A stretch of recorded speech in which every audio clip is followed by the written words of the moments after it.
Well, let's now hop across to Nigel, who's going to give us an F&O update this Monday afternoon. Nigel, over to you. Well, it was a very, very good couple of hours of trade, but the Nifty seems to have slipped off a little bit from the top. And the reason is, a couple of heavyweight sectors, they in fact have slipped. Reliance Industries, that's like a, index by itself, more than 10% weightage. It's still holding in the green, but it's come off a little bit from the top.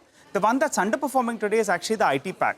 That one has come in for some profit taking, and the last time I checked, that as well was under some pressure. It's down closer to around 0.8%, clearly dragging the index.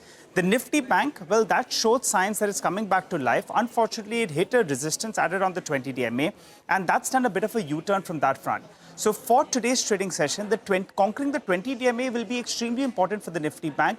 Remember, a few sessions ago, we had mentioned that this one was doing a relative underperformance, and today it showed signs that it wants to get past that 56,000 odd mark. But it hit resistance at the 20 DMA, and that's pulled back a little bit. Moving to the Nifty itself, we're looking at the options data right now, and just pay careful attention to this. The 25,000 call, that's the most active call in today's trading session. The premium out there started the day at around 30 rupees. So those that bought getting into the weekend, well, their money has already become 3x. However, at around 100 rupees, we are seeing some writing at this particular strike. So that's telling you that at higher levels, the bears believe they want to defend this particular strike.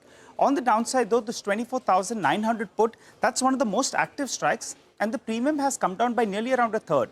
We ended Thursday's trading session with premium at around 290 rupees. So for those put writers, well, they still have 300 rupees of cushion. It's come down to around 100 rupees approximately, which tells you that these put writers at around 24,900, they have pocketed the 300 rupees premium, and they are looking to defend the 24,600 odd mark. So for those put writers, they're still in the money till this level does hold out. However, on the upside, the 25,100 level, that's an important resistance mark because there's massive open interest built up at this particular call. And with the premium at around 100 rupees, it looks like the writers actually are in force. In Thursday's trading session, there was some out of the money call buying, but today there appears there is writing at that level.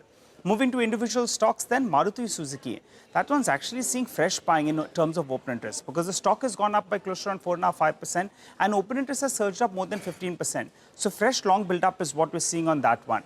From the auto ancillary pack, giving Maruti company on the upside is Uno Minda. That as well was up more than 5%, and open interest has moved up. So there is fresh buying being seen on both these two counters. The stock that was shorted very aggressively around 10 sessions ago is PG Electroplast. Take a look at the shorts. They are running for cover. Open interest is down by close to 7 to around 8%, and the stock is flying away. That's more a function of short covering that we're seeing out there.